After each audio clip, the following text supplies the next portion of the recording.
Hello दोस्तों, आज हम डिस्कस करेंगे टूथ पेन या इसको हम टूथ एक या दांत के दर्द के नाम से भी जानते हैं। यहाँ पर डिस्कस करेंगे आरसीटी के बारे में और यहाँ पर जानेंगे इसकी मेडिसिन के बारे में। तो यहाँ पर टूथ पेन को जानने से पहले जानेंगे दांत की एनाटॉमी के बारे में। तो यहाँ पर इसका जो ऊपर का पार्ट होता है इसको हम क्राउन कहते हैं और क्राउन से नीचे का जो पार्ट होता है इसको हम रूट के नाम से जानते हैं। अब यहाँ पर क्राउन में दो पार्ट होते हैं, पहला होता है इनेमल, दूसरा होता है डेंटाइन। तो इनेमल जो है हमारी बॉडी का सबसे हार्डेस्ट पार्ट होता है, ये हड्डी से भी ज़्यादा हार्ड होता है। यहाँ पर बात करेंगे हम पल्प कैविटी के बारे में। तो पल्प कैविटी के अंदर होती हैं नर्व्स और ब्लड वेसल्स, जिसको हम आर्टरी और वेन्स के नाम से जानते हैं। यहाँ पर दांत का दर्द क्यों होता है? दांत में किसी टाइप का डीके या डैमेज हो जाता है या दांत में किसी टाइप का इन्फेक्शन हो जाता है, जिसको हम बैक्टीरियल या माइक्रोबियल इन्फेक्शन के नाम से जानते हैं। तो जो पल्प कैविटी में न्यूरॉन्स होते हैं वो सेंसिटिव हो जाते हैं। अब जैसे ही ये न्यूरॉन्स सेंसिटिव हो जाते हैं ये हमारे ब्रेन को जो है सिग्नल पहुंचा देते हैं।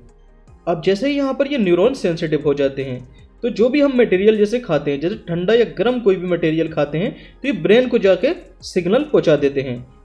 तो इसी के कारण हम अपने दांत में दर्द का अनुभव करते हैं। यहाँ पर दांत में इन्फेक्शन या इन्फ्लामेशन या पेन के कारण जो हमारा जॉ रीजन होता है उसमें स्वेलिंग आ जाती है। अब यहाँ पर बात करेंगे आरसीटी के बारे में। आरसीटी का मतलब होता है रूट कैनाल ट्रीटमेंट।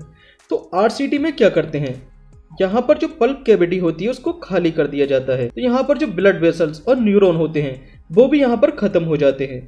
अब जैसे ही यहाँ पर न्यूरॉन्स खत्म हो जाते हैं तो जो न्यूरॉन्स हमारे ब्रेन तक सिग्नल लेकर जाते थे, अब ये दर्द वाला जो सिग्नल होता है वो ब्रेन तक नहीं पहुंच पाता है, जिसके कारण हमारे जो दांत में दर्द होता है वो बंद हो जाता है। अब यहाँ पर देखिए, इस कैविटी को खाली करके यहाँ पर कुछ मटेरियल भर दिया जाता है और ऊपर से इसको क्राउन से ढक दिया जाता है। तो ये प्रोसेस होता है आरसीटी का। अब यहाँ पर बात करेंगे इसकी मेडिसिन के बारे में। तो कौन कौन सी मेडिसिन के यहाँ पर यूज किया जाता है? पहला आता है क्लोव ऑयल। क्लोव मतलब के लौंग का तेल या लौंग, क्योंकि देखिए लौंग में होता है यूजिनॉल जो कि एक नेचुरल एनेस्थेटिक की तरह काम करता है। तो जिस रीजन में हमारे दांत में दर्द होता है वहां पर ये सुन्नी पैदा करता है और वहां पर इन्फ्लामेशन को ये रोक देता है। अब यहाँ पर कुछ नेक्स्ट मेडिसिन आती हैं, जैसे कि Zerodol SP. Zerodol SP 3 medicine के कॉम्बिनेशन से मिलकर बनी होती है। पहली होती है एसिक्लोफिनेक जो 100 मिलीग्राम में होती है। दूसरी होती है सेरिसियोपेप्टिडेस जो कि 15 मिलीग्राम में होती है। तीसरी होती है पैरासीटामोल जिसकी मात्रा यहाँ पर 325 मिलीग्राम होती है।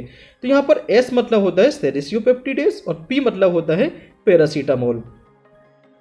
तो यहाँ पर एसिक्लोफिनेक ये एक एनसेड क्लास की मेडिसिन होती है। एनसेड मतलब होता है non steroidal anti inflammatory drugs. तो ये पहला काम करती है पेन को रिड्यूस करती है, मतलब के दर्द को कम करती है, स्वेलिंग मतलब के सूजन को कम करती है और एंटी इन्फ्लामेशन में ये काम करती है। उसके बाद आती है मॉक्सिकाइंड CB 625।